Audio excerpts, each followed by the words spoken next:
Oh, yeah, oh, yeah. Mayor Taylor. Yes. Councilmember Watson. Yes. Councilmember Briggs. Yes. Councilmember Ayers, absent. Councilmember Medina, absent. We have a quorum. We have a motion to approve the agenda moved by Briggs Watson. Discussion?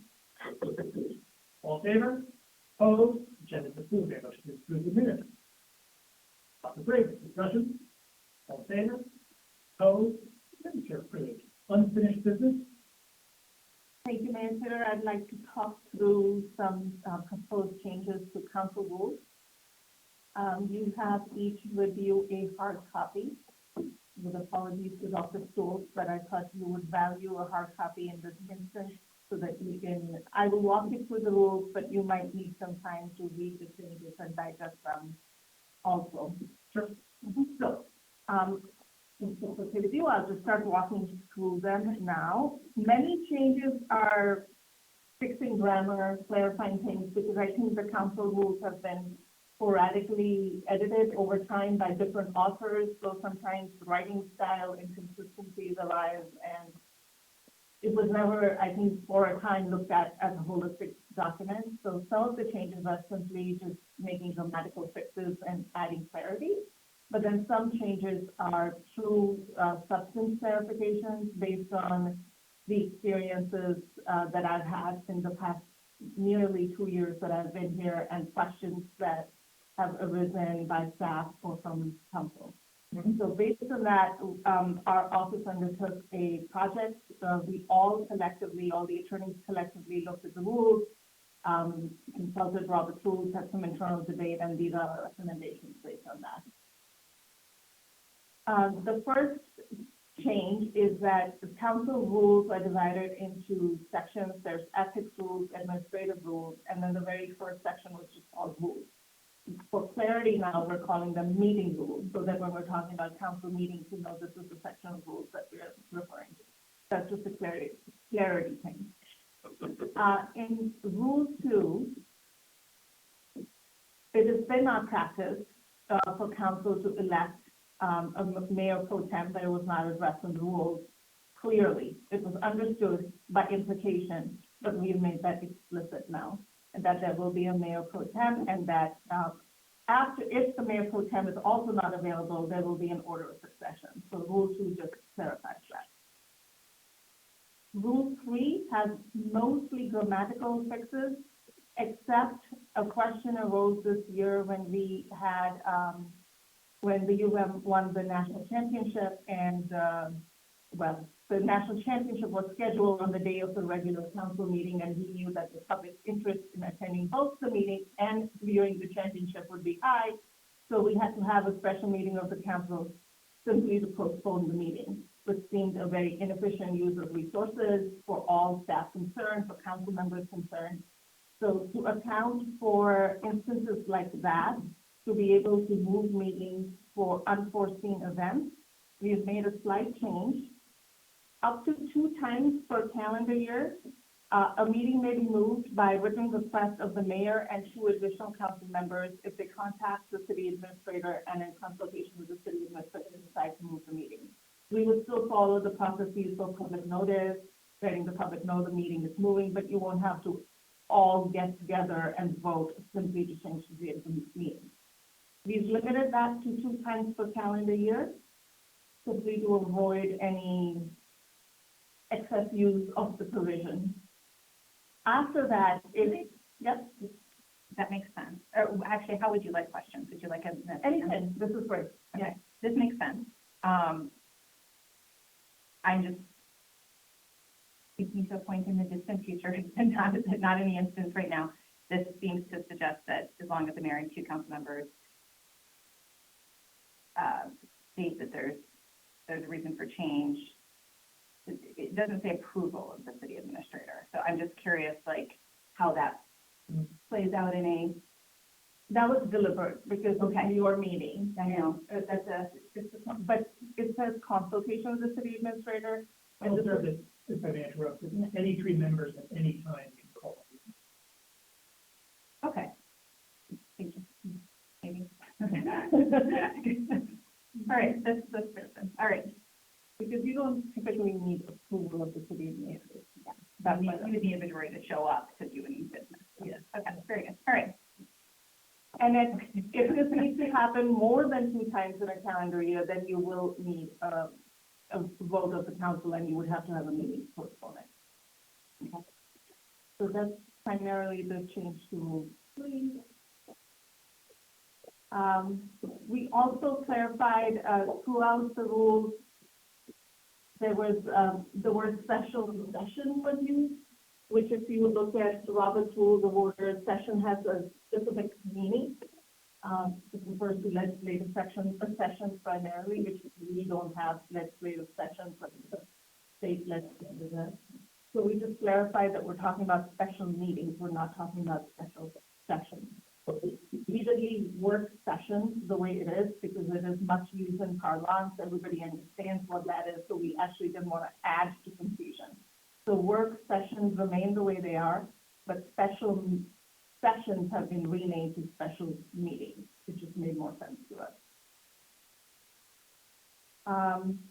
Rule 4 is primarily edited just to make one clarification that actually was brought up in this committee and was a legal request submitted by a council member. The question was, who has the authority to call work sessions? There are 4 work sessions per year that are predetermined, that the administrator schedules and the topics are set. But the question was, how do we have additional work sessions if necessary? So we have allowed for a work session to be scheduled either by a vote of all council or at the request of this committee or at the request of the city administrator. Any one of the 3 mechanisms to schedule a work session will now be valid. I should backtrack and say I am not asking for a resolution or a motion today. I'm simply introducing these rules to you. I know there are some things you might want to think about when you come back to me. So at a future date of this meeting, I will ask for a motion to take these changes to full council for approval, but not today. And which is also the reason that I printed hard copies, because sometimes it's easier for you to review them.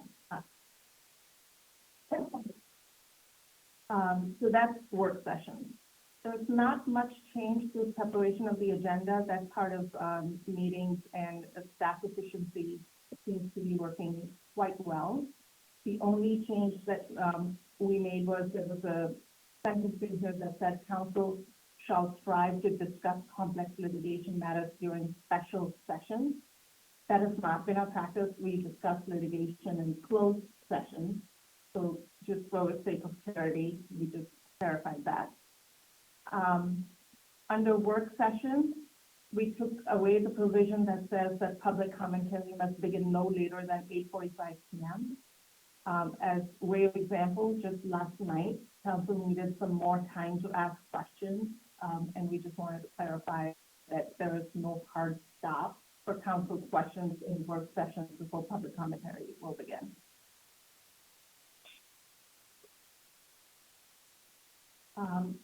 The rest of Rule 5 doesn't have significant changes. That you may, as you're reviewing this, have a question about why is council member sometimes a single word and why is council members sometimes 2 words. Believe it or not, this took some research.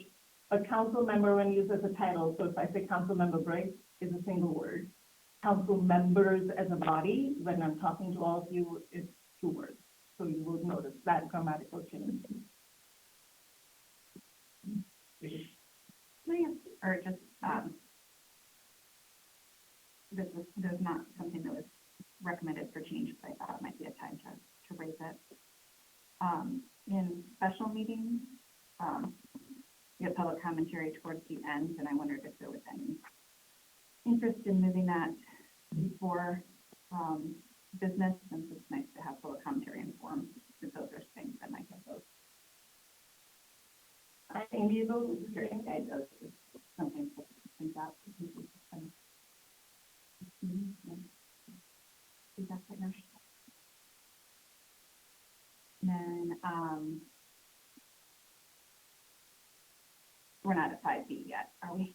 no. but I'm there, so you should go ahead and ask. Okay.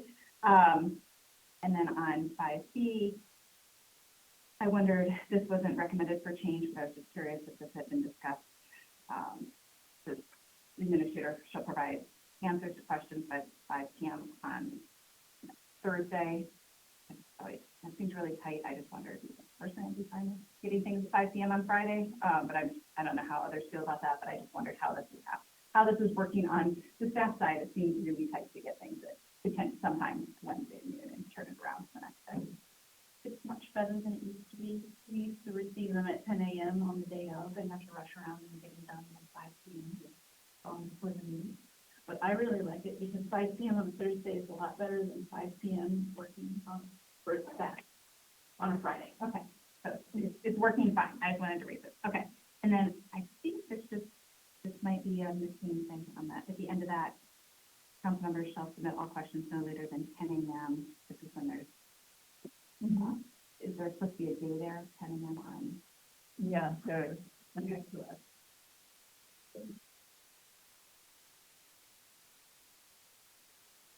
I don't know, is it? I think it's Monday, like, 10 a.m. by 10 a.m. on when do we need the questions? I'm sorry, which one are we looking at? We're looking at, Page 2. Couple pages. yeah, No later than 10 a.m. on the date of the meeting. on the date of the meeting. Yeah, I figured that was. Okay, I will clarify that. Thank you for pointing that out. And probably the end of the sentence too, right, of the following Monday, so it should be on the date of the meeting. Yeah. Okay.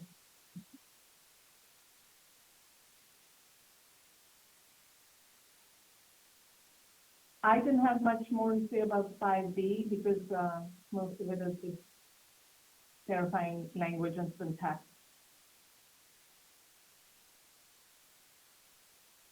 Similarly, for 5C, approval of the agenda, we just make clear that the approval of the agenda is by a vote of the council, which is what's happening. It's just was confusing the way it was written.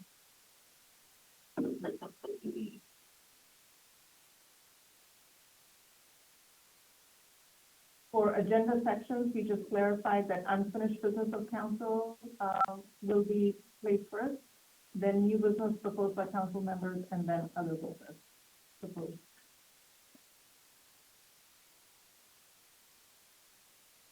There is not much change to the rest of Rule 5, except in the clerk's report in 5D.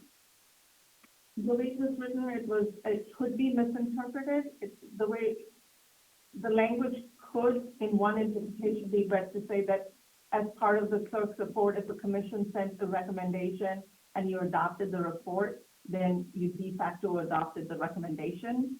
That could be one interpretation, and we wanted to make clear that that's not what you're doing when you're accepting the clerk's report. You're simply taking the communication, and that any actual action will require a separate resolution or ordinance.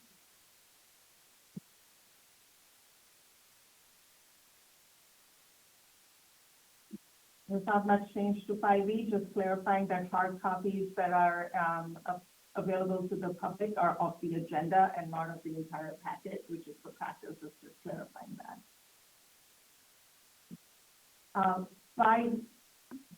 5F, we simply modernized because we have a website now where the agendas are available and the public accesses them. And the way it was written, it could be read to say that we had to deliver hard copies to the library, which is not required because each of the libraries has access to our websites and members of the public can go to the library and access the website. So really, this is just bringing the rule into modern era and modern parlance.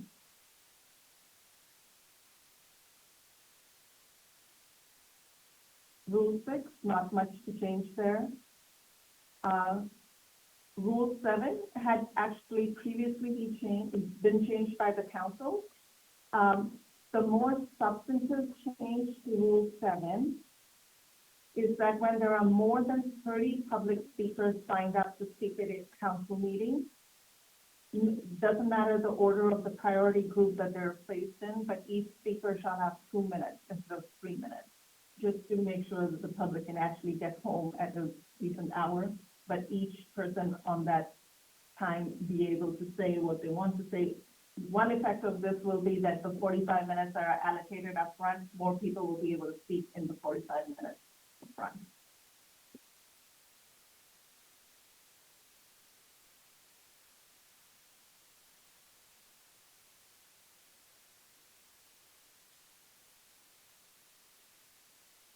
He clarified how public speakers can sign up for special meetings and for work sessions. We're allowing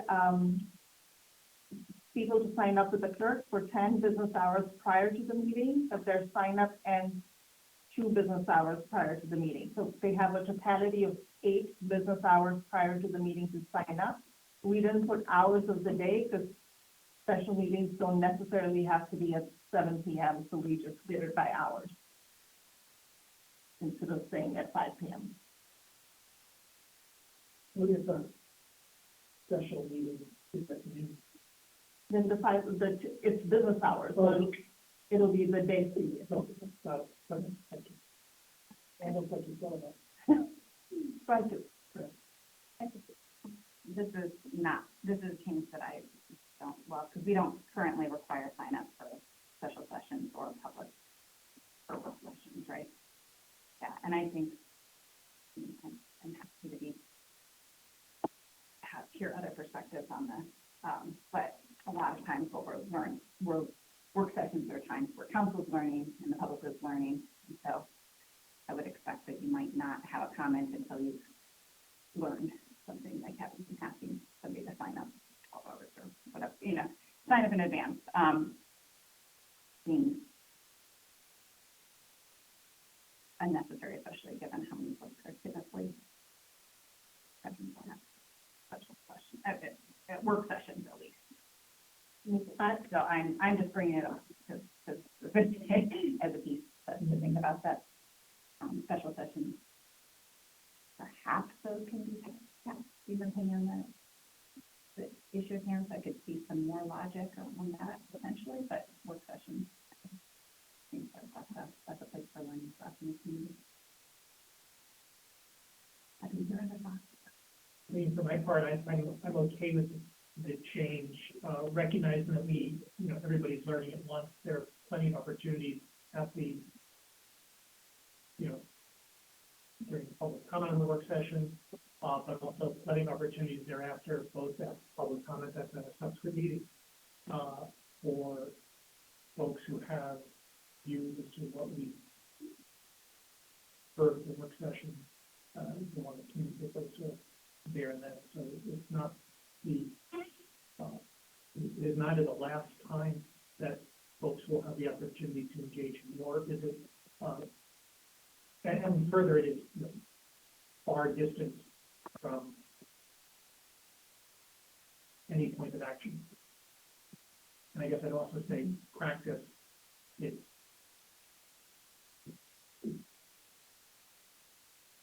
seems like that it's a change that would be in keeping with keeping work sessions as focused on the issue rather than an opportunity. Well, I could see merit in having them speak to the topic that's on the agenda. I don't think we have the ability to make that change. Okay. Yeah. Well, think about it, and yeah, the next meeting, I mean, I'm okay with whatever direction you want to take. Sure. Yep. At the work session, there's no time limit of 45 minutes, but each person gets to speak for 2 minutes. So if you think you want to change that, just let me know. We were just trying to be efficient. In the public speaking rules, here's another what I would classify as a substantive change.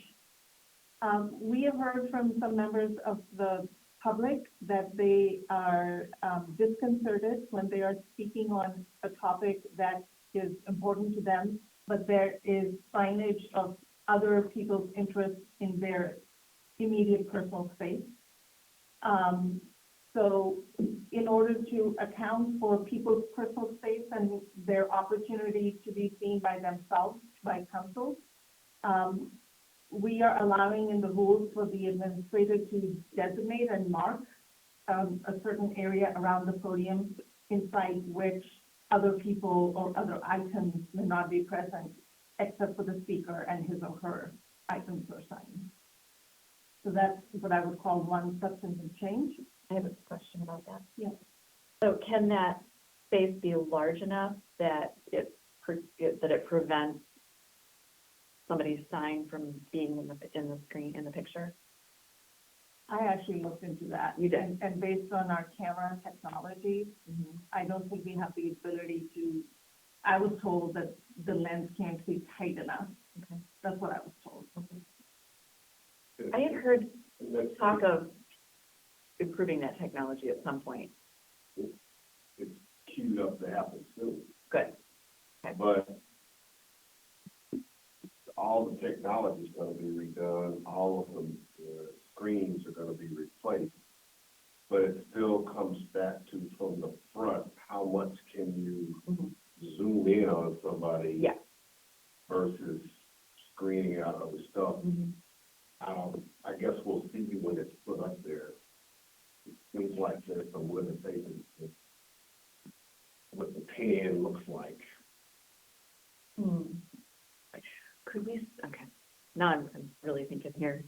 I mean, I'm not wondering if there's, person, so I'm not sure, because the podium's being changed too, I think. No, it is. I don't think it is being changed. Everything's being changed out. Yeah. So what will it pick up? You can just put it in and see. and see, I just, and I wonder too, if one of those, like if we put one of those half screens up, like I've got one, you've got one in your house, right? Do you know what I'm talking about? You mean like in a hole in the wicker screen? Like a Zoom? But one that's like a, open? yeah, but this one that's maybe a different material and more professional and more like a backdrop. Hmm. You go into the box. Yeah, uh-huh. And it could have, you know, I mean, seriously, No, right? it's Do you- yeah, but it's kind of funny, but it's, it would be, if I were speaking, I would want that, rather than having somebody sign behind me. Well, the people who sit, I think, across the back rows, so it'd be hard to do that, I think, without obstructing views. But I do think the speaker, paying close attention to what's allowed in the speaker area and what would be considered perhaps tacit endorsement, you know, could be by an outside viewer considered as tacit endorsement of a sign incorrectly. I think we do need to pay attention to that, and so I would be interested in paying pretty close attention to how far we're delineating that line, but I think, we also don't want to overcorrect it. The rule currently leaves it to the discretion of the administrator because I don't know, I have no idea what technology may be able to do in the future. The other thing we might have to consider is talking to the fire marshal, because if we remove too many seats to designate the area, we might reduce capacity. That would be something else. Yeah. But maybe that's the TBD as Milton improves technology. We just need to put in and see Yeah. what we Yep. have. Agree. We also made clear in the rules that members of the public shall not damage public property or put up signs on public property, because that was another concern that was raised to us. I was not at that particular meeting, but I think there was some maybe banging or a microphone or something. But so we just make clear that you may not damage public property. It belongs to all of Ann Arbor. Those, I think, are the most substantive changes to the public speaking rules.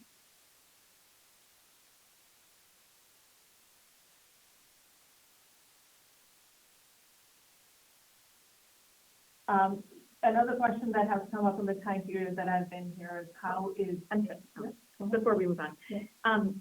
So where it says number 6, members of the public holding up signs must sit in the back row of chairs. So their signs do not interfere. And then it says, goes on to say, signs must be held and kept below shoulder height. Does that mean, shoulder height of the person holding the sign? right, but are you saying that if they want to hold up the sign, they have to sit in the back, but if they want to have it at shoulder height, they can sit anywhere? It's a very good question, and now that I read it, I think I need to clarify it. But yes, that is what we're saying. Okay. And at any time when they're speaking, they have to hold it at shoulder height because there will be people behind them. Uh-huh. But I'll make that clear. Okay, thanks.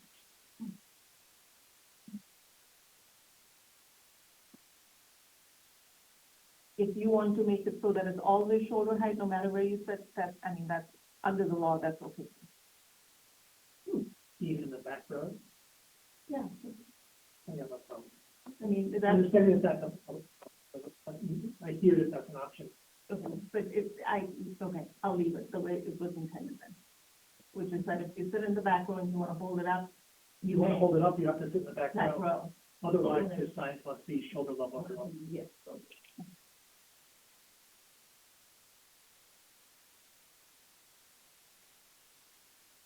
But there's that clarification on that actually. Page 14. Another question that came up was, how does a person speaking to council get an extension of the time that they're allotted? We made it clear that it has to be on the motion of the council member and then a vote of the council to extend the time. The default advice is no extension of time. Similarly, for a member of the public who wants to address council at a time other than a public commentary, only allowable by a motion of the council member and a vote of council. Otherwise, they may not do so.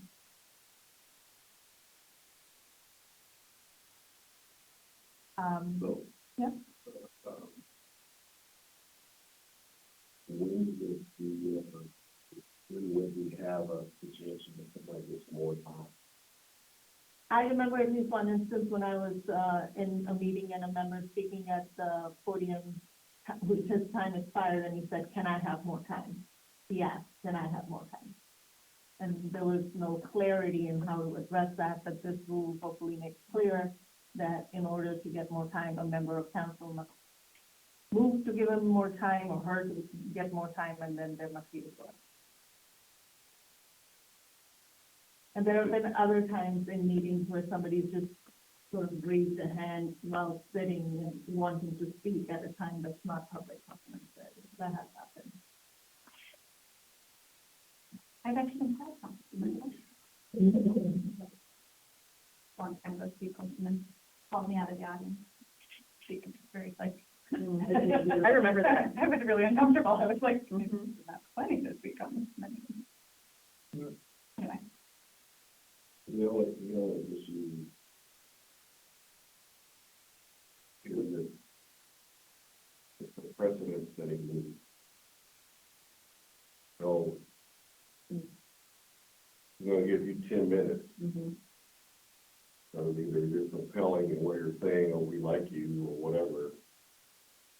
But I'm 3 spots behind you, well, I wanna talk longer too. What is the basis? How did you get more time and I don't? Once you say one person can have it and the rest is, it's not something for the staff to worry about. But it's a problem, it'll be a problem if you do it. I mean, that's something for you all to consider. If you want to take away any flexibility for you to do that, we could just say the default is always no. The rule just allows flexibility. Well, the rules are always, I mean, all these rules are subject to on the spot, Yeah. on the spot change. I mean, On the spot waiver by council. Right. Whatever rule it says, never, you can't speak to at a certain point, and then on the spot waiver, council would choose to waive. yeah, And the point stands, your council's action establish expectations. I think it's important to keep in mind too, that if we don't have a rule addressing a certain topic, we default to Robert's rules, which that may be allowed in Robert's rules anyway. Yeah. Yeah. I think that's so. Yeah. I mean, so, you know. There's something else for you to think about for next time, would you rather not have it, or having it allowed, 30, up to you? We've had instances where people have contacted our office wanting to address you. And sometimes it's even been elected officials that want 20 minutes. And we said, the way our meetings are structured, there's no opportunity for you to do that. Obviously, if that's something you want to allow, we would say it differently, but we've had requests for presentations to be made. You know, sometimes people we don't even know, but they're asking to be able to address you about something in an extended session. We've always said, meeting doesn't allow that. Well, when you get the question back, well, when could I do it? There's really not an opportunity in a formal meeting for that to occur unless it's going to be a work session and they're an invited speaker, then they would be allowed. Do the rules discuss, proclamations? Because I think in certain, after certain mayoral proclamations, I think we've given chance for somebody to say, well, worry about their organization or present a prize or something. They don't specifically address proclamations, that's more a matter of practice. Okay. Well, I think that might be okay, but I guess it would be perhaps considered a different time than a member of the public is addressing the council. I will work on that, whether we, and come up with a recommendation of whether we specifically need to address them or not.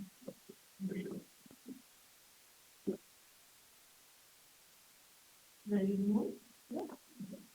Rules 9 and 10, there are no substantive changes, mostly clarification changes, capitalizing council, changing presiding officer to chair, just to make consistency in our language, things like that.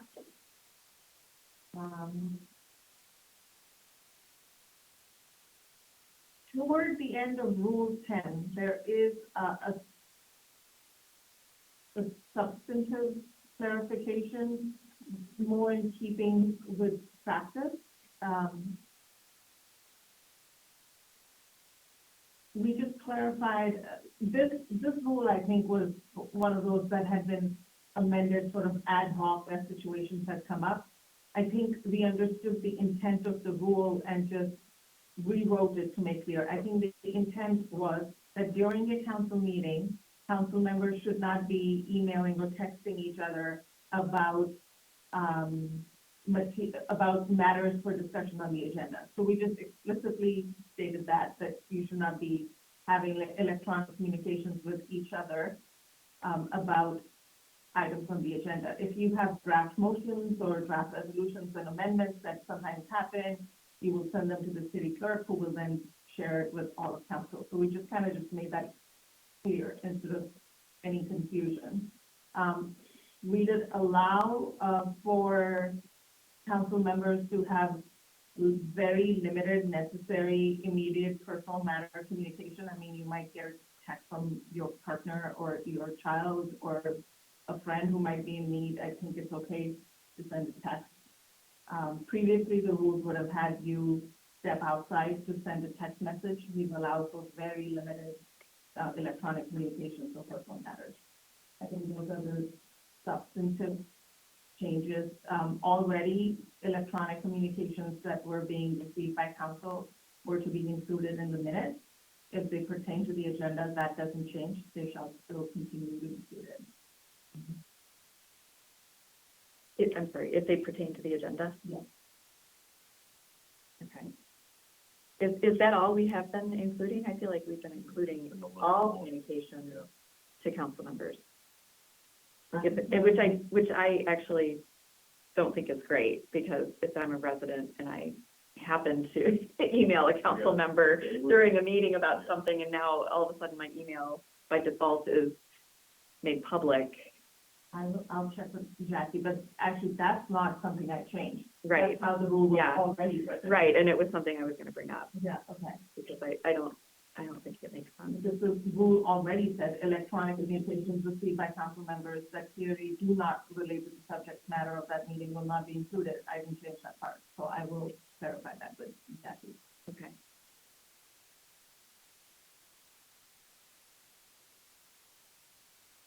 Yeah, I do think this is an odd one. Mm-hmm. Things that there's no response or anything like that happens during a council meeting, that's something, you know, Mm-hmm. it's a different subject. Yeah. You think, I mean, even if it pertains to the agenda? No, I mean, things that pertains to the agenda, that should definitely be included. Mm-hmm. But if it's just a general communication that just happens to come in, Mm-hmm. I'm sure that's somewhat surprising, Mm-hmm. you know, Yeah. included and Yeah. it hasn't been responded, it hasn't really. I'll check with Jackie if that's what she was really doing, because like I mentioned, this part of the rule actually didn't change, so Mm-hmm. I'll just check with her. Maybe she was asking for, I don't know, I won't surmise, I'll just check. Those are the clarifications in Rule 10.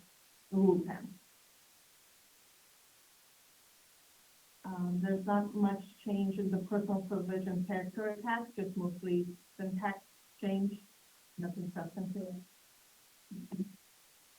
Under resolutions, Rule 11, we added that the administrator may, at their discretion, include the fiscal or administrative impact of any resolution, which is what was discussed in the committee, and that really started the whole review of the rules anyway, because we wanted council to have information about the impact that may arise from resolutions and ordinances. So for resolutions, it's going to be at the administrator's discretion, and as you'll see later on in the rules, for ordinances, it will be a requirement.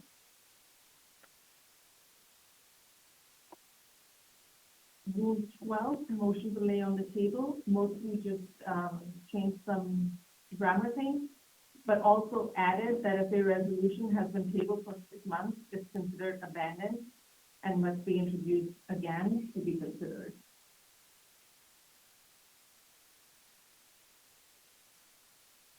Rule 12A, no change.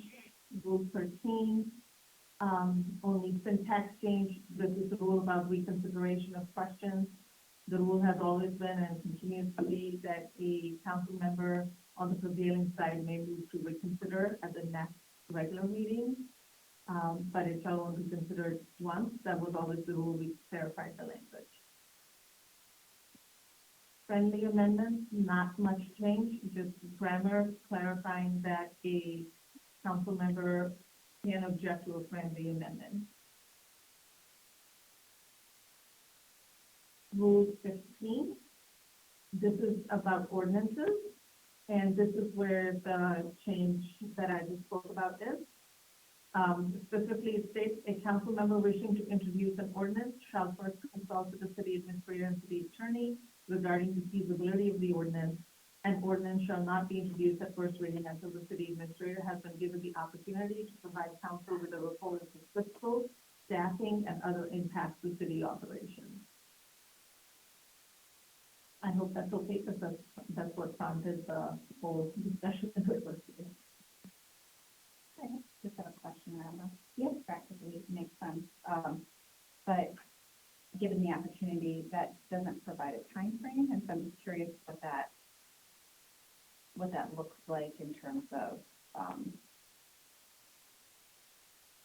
So, we had the same question, but the issue with that is that, one council member may have an ordinance that's really easy to draft, and you could draft it in a week, and then the administration does their work. The other could be a council member has a request for an ordinance that takes about a month to draft, or we need to liaise with commissions to do that. So putting a timing on when to do this was kind of difficult, which is why we said it has to be before the first reading, because it won't go to first reading until all commissions have been consulted and the sponsoring council member or sponsoring staff member is happy. So beyond that, we kind of struggled with what timing to put.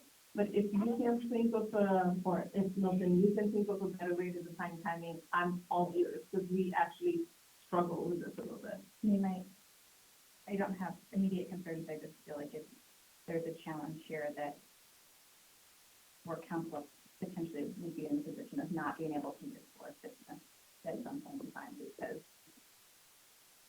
staff is struggling to provide spending, could potentially spend months developing a response around fiscal impacts and staffing and things like that. And I think this is how things should be done, practically speaking, this is absolutely the proper process of approaching things. I just wonder in terms of putting a maximum time limit on there or something like that, into which, Yeah, I could say something like within 2 or 3 weeks, whatever we decide after the draft of the ordinance. something, I feel like when there's something this big issue where it's taking some time. I understand they take some time to come up with response. It's a big issue. I just feel like there should be some maximum time limit or something like that.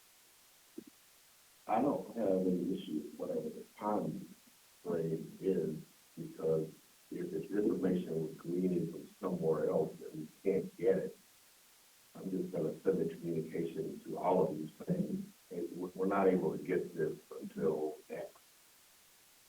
Because sometimes it's not us developing it, we have to go somewhere else.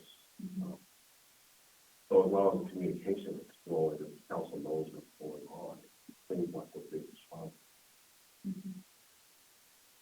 Sarah, since this will mostly land in your lap to move along, how does 3 weeks sound, or a month? I don't know, maybe include a time frame. Respond to development. What happens now is we get written action items coming out of every meeting. It says what the item is, we figure out who's supposed to be doing what, that happens. So if there's something pending, then we have to go and get information to respond back. We're not gonna fool around with it, we're gonna get on with it. Because this won't come out of a meeting though, this will be like, I'm just gonna do this. If Councilmember Briggs contacted you or me and said, I want an ordinance that says, ban plastic bags. So it's not in a meeting. There's a So request. before it actually gets there. Yeah. Okay. The point is that at the meeting, they should have information about what it's actually gonna cost us and which department in the city is gonna be able to enforce it, as well.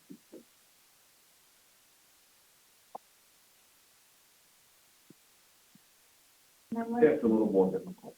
And I'm less thinking about the current dynamics that we have right now and just, this is potentially a real limitation on council being able to move business forward if there were at some point in time sort of a challenge in getting information back on what the impact would be. I don't think, I can imagine there could be some big ordinances that folks would throw out, and it could take a little bit of time to get that, and I think it's okay to provide space for that to happen. What if I worded it to say a month after the attorney's office has approved the draft? Is that okay? That increase will probably, Yeah, I think, not, I think that the way ordinance, the stuff, I think the consideration that's taken the longest, I think, is more come on the legal side. And, I think the fiscal impact, probably the last bit. I will try to I'll put that in there. okay, great. We're having a couple of challenges right now in the legislation. That there's no clear path on how to do what's being asked of us. Yeah. We're having to research stuff, figure it out. So that's kind of indefinite, but still we can respond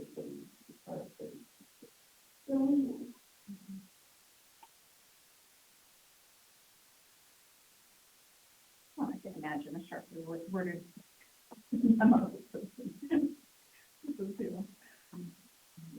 Something that, you know, has major fiscal implications to the organization that we cannot figure out in the time frame, you know? Yeah.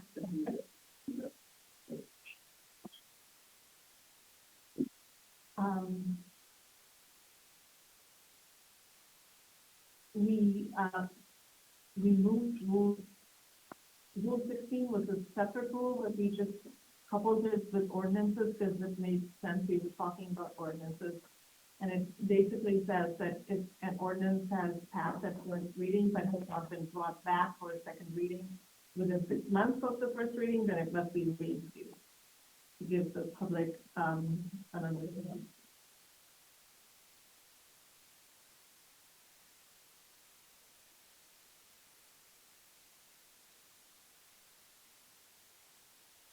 We took out Rule 17 because, it did not seem to us that this was actually what was happening. It says, all committees and officers shall make immediate reports on matters. But you are getting reports and they're included in the clerk's communication, so that's already taken care of in that rule. There are no separate reports that we are, aware of, so it was adding confusion because it seemed like a separate obligation, and that's the reason why we removed Rule 17. But if you think that it needs to be added back in, I'm more than willing to discuss that. It just seems to be adding confusion with the clerk's report, which is where all the communications come through.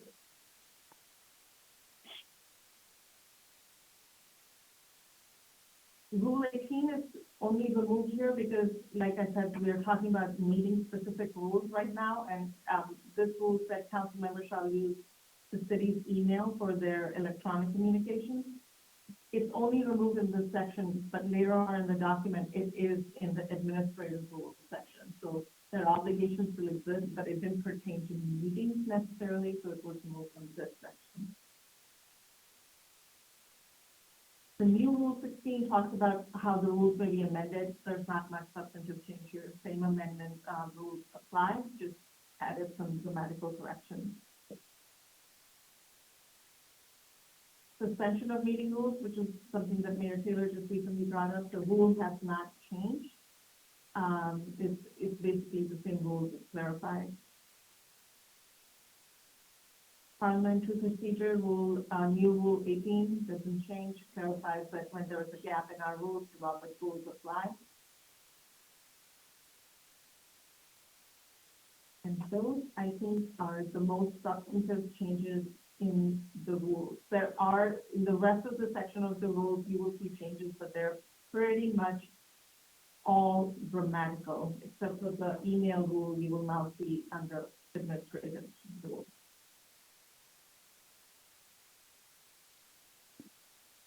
So, I hope you take some time to read through the documents, bring back feedback. I hope this will help in clarity and efficiency, but more than willing to accept feedback and edit further. Thank you so much. Sure. Thank you for your patience. No problem. Congratulations. Perfect. City administrator. We'll have to, I'll budget.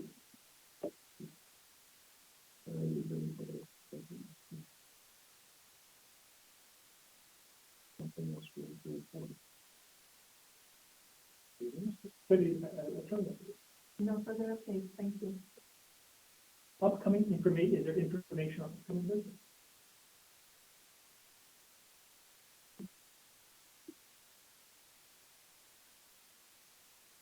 Okay. Public comments.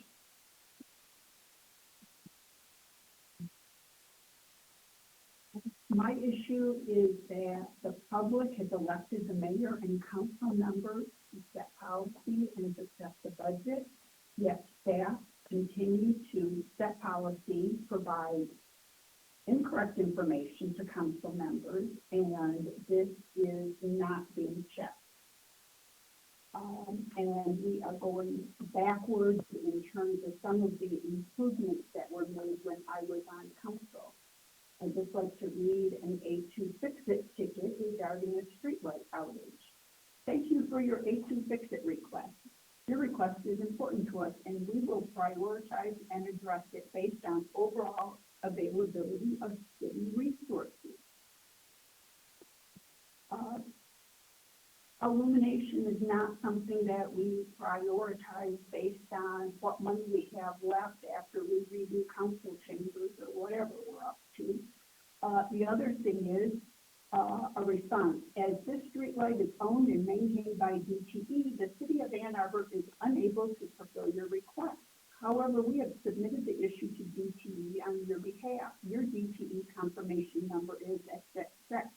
As DTE doesn't provide the city a way to track your request and does not provide city staff updates on the progress in resolving it, we will be closing this request. Please contact DTE. Now, the fact that the city doesn't want to be in the streetlight business with 2/3 of our lights is pretty troubling. There is communication going back and forth. And more than 5 years ago, the issue was that a different numbering system was used by DTE than the city. That simply needs some type of a conversion. But I don't know who approved saying city isn't responsible for streetlights anymore. We don't know how many are lit. We don't know how long it takes to get them repaired. That's just DTE. 2 quick items. Site distance. We've had an ordinance that's been in the works now for at least 2 seasons of trees and branches growing over sidewalks, bike lanes, crosswalks. Again, this council just seems unable to address it. The last one is the lack of a feedback loop. We've taken out a left turn lane. We allowed the DDA to make designs in the downtown area. And so now what's happening is people are actually using the right turn only to go turn right and to go straight, which makes a lot of sense because you don't want to wait for the car that's going left. However, the oncoming traffic is not expecting the vehicles to go straight. So this is just one example, but if we don't know whether our lights are on and we don't know how changes that we've made in signage are impacting us, we're in trouble. Thank you. Is there anyone online who'd like to speak in public comment?